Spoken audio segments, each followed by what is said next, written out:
இன்றைய தினம் மாண்புமிகு தமிழ்நாடு முதலமைச்சர் சி ஜோசப் விஜய் அவர்களினுடைய தலைமையில் ஒரு அவசர கூட்டம் நடைபெற்றது.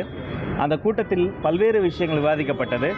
மாண்புமிகு முதல்வர் அறிவுறுத்தலின் பேரில் உடனடியாக தமிழ்நாடு சார்பில் அங்கு சிக்கி தவிக்கக்கூடிய நம்முடைய தமிழர்களை மீட்டு கொண்டு வருவதற்காக, அவர்களுக்கு தேவைப்படக்கூடிய உதவிகளாம் செய்வதற்காக மாண்புமிகு விளையாட்டுத்துறை அமைச்சர் ஆதவ அர்ஜுனா, அயலக நலத்துறை அமைச்சரான தென்னரசு, விவசாயத்துறை அமைச்சர் தம்பி வினோத் மற்றும் நான் உள்ளிட்ட 4 அமைச்சர்களும் உடனடியாக கிளம்பி இப்போ டெல்லிக்கு போகிறோம்.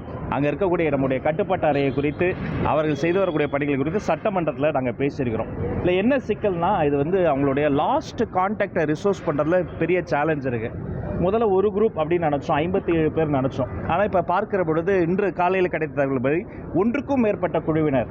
அப்போ தமிழ்நாட்டிலேருந்து போனவங்க மட்டுமே கிட்டத்தட்ட 103 பேர் சற்றப்போ இருப்பாங்கங்கிறது தெரிய வருது. அப்போ அதில் கிட்டத்தட்ட 26 பேர் உடனடியாக அவர்கள் கான்டாக்ட் எஸ்டாப்ளிஷ் பண்ண முடிஞ்சது. இன்னும் சில பேர்லாம் கான்டாக்ட் எஸ்டாப்ளிஷ் பண்ண முடியல. பட் அவங்க அவர்களுடைய உயிருக்கு எந்த ஆபத்து இல்லைன்னு தெரிய வருது.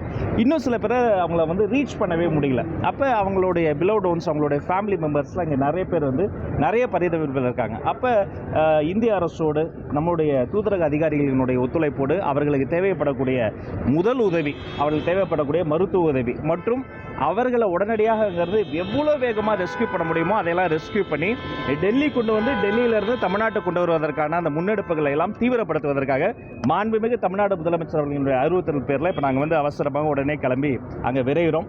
பாதிக்கப்பட்ட குடும்பத்தோடைய இந்த துயர்மிகு நேரத்தில், துயரத்தில் நாங்களும் பங்கெடுக்கிறோம். விமானத்துக்கு ரொம்ப சொற்ப நேரம் தான் இருக்குது. அதெல்லாம் அங்கே போயிட்டு மேலதிக விவரங்களை அவ்வப்போது நம்ம ஊடக நண்பர்களை சந்தித்து சொல்லிக்கொண்டே இருப்போம். பாதிக்கப்பட்ட குடும்பங்களுக்கு எங்களுடைய இதே நாங்கள் ஆமாம் எல்லாருடைய டச் பண்ணிருக்கோம். எவ்ரி 1 hour என்ன நடக்குது சிஎம்க்கு அப்டேட் பண்ணிக்கிட்டே இருக்கிறோம். அந்த நம்பர்ஸ் மாறிக்கிட்டே இருக்குது. இப்போ லேட்டஸ்ட்டாக இப்போ நான் பேச வரதுக்கு முன்னாடி இன்னொரு குரூப், அதாவது குரூப்பாக போகிறவங்க இட்டினரி நம்ம பார்த்து ட்ரேஸ் பண்ண முடியும். சில பேர் அஃபிஷியலாக குரூப்பாக போகாமல் அவங்க தனியாக சிறு குழுவாக போனவங்களும் இருக்கிறாங்க. அதனால் அந்த நம்பர்ஸ் மாறிக்கிட்டே இருக்குது. பட் எல்லாரையுமே, யாரெல்லாம் அந்த ஓய்வு பெற்ற நீதிபதி உட்பட எல்லாரையுமே எவ்வளோ வேகமாக அவர்களுக்கு தேவைப்படுற ஹெல்ப் எக்ஸ்டெண்ட் பண்ண முடியுமோ அந்த பணிகளை துரிதப்படுத்துவதற்காக நாங்கள் போகிறோம். 26 பேர் நம்ம அவங்கள இது பண்ணிடுறோம். இல்லை, அவங்கள அந்த லிஸ்ட்டு மாறிக்கிட்டே இருக்குது. அது நம்ம இப்போ நம்பர் சொல்லிட்டோம்னா அந்த நியூஸ் வர நேரத்தில் மாறும்.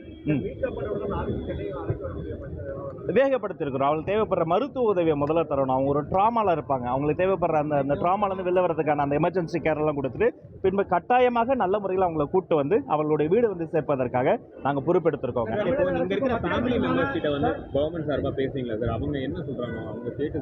இல்லை, அவங்களுடைய கஷ்டம் ரொம்ப பெரிய கஷ்டங்க. பாதிக்கப்பட்டவங்களுடைய கஷ்டம் அவர்களை ரீச் பண்ணுறது, அவங்களுக்கு இருக்கக்கூடிய ரெஸ்கியூ பண்ணவங்களுடைய கஷ்டத்தை, இங்கே இருக்கவங்களுடைய கஷ்டம் ரொம்ப அதிகம். என்ன ஏதுன்னு அந்த ஸ்பெகுலேஷன்ஸ்லாம் அவங்க பார்த்துக்கிட்டே இருக்காங்க. ப்ராப்ளம் என்னன்னா, அது ஒரு பாலம் கிடையாது. கிட்டத்தட்ட 70க்கும் மேற்பட்ட பல வகையான பாலங்கள், 40க்கும் மேற்பட்ட பல வகையான இன்டர் கனெக்டிங் ரோட்ஸ் எல்லாமே அங்கே ஒரு நொடியில் காணாமல் போயிடுச்சு. அப்போ இது ஒரு பெரிய டாஸ்க். அப்போ ரோட் வழியான ரெஸ்கியூ, ஏர் வழியான அந்த ரெஸ்கியூ, 2 நாடுகள் சம்மந்தப்பட்டது. ஸோ இப்படிப்பட்ட ஒரு பெரிய டாஸ்கில் எவ்வளோ வேகமாக நாங்கள் செயல்படுறோம் அப்படிங்கிறத அந்த ஃபேமிலிஸ்க்கு இந்த இடத்துல நாங்கள் சொல்லிக்கிறோம். முடிந்த அளவுக்கு வேகமாக அவங்களுடைய மெம்பர்ஸை கூட்டுறதுக்கு முயற்சி பண்ணுவோம். எஸ், சற்றப்ப நான் காலையில் மதிய நேர நிலவரப்படி 900க்கும் மேற்பட்ட கால்ஸ் வந்தது. அந்த 900க்கும் மேற்பட்ட கால்ஸுமே ப்ராப்பராக ரெஸ்பாண்ட் பண்ணியிருக்கிறாங்க. மேலும் இப்போ கால்ஸ் நிறைய வந்துக்கிட்டே இருக்குது. அது ஃபாரின்லேருந்து, தமிழ்நாட்டுக்குள்ளேருந்து, இந்தியாவிலே மற்ற பிளேசஸ்லேருந்து நிறைய கால்ஸ் வந்துக்கிட்டே இருக்குது. அதெல்லாம் நாங்கள் ரெஸ்பாண்ட் பண்ணிட்டு இருக்கோம். மேலதிக விவரங்களை பேசிட்டு நாங்கள் சொல்கிறோம். நன்றி, தேங்க்ஸ். இனி செல்லும் இடமெல்லாம் செய்தி. தந்தி டிவியின் வாட்ஸ்அப் சேனலை ஃபாலோ பண்ணினா செல்ல இருக்கும் இடமெல்லாம் செய்தி.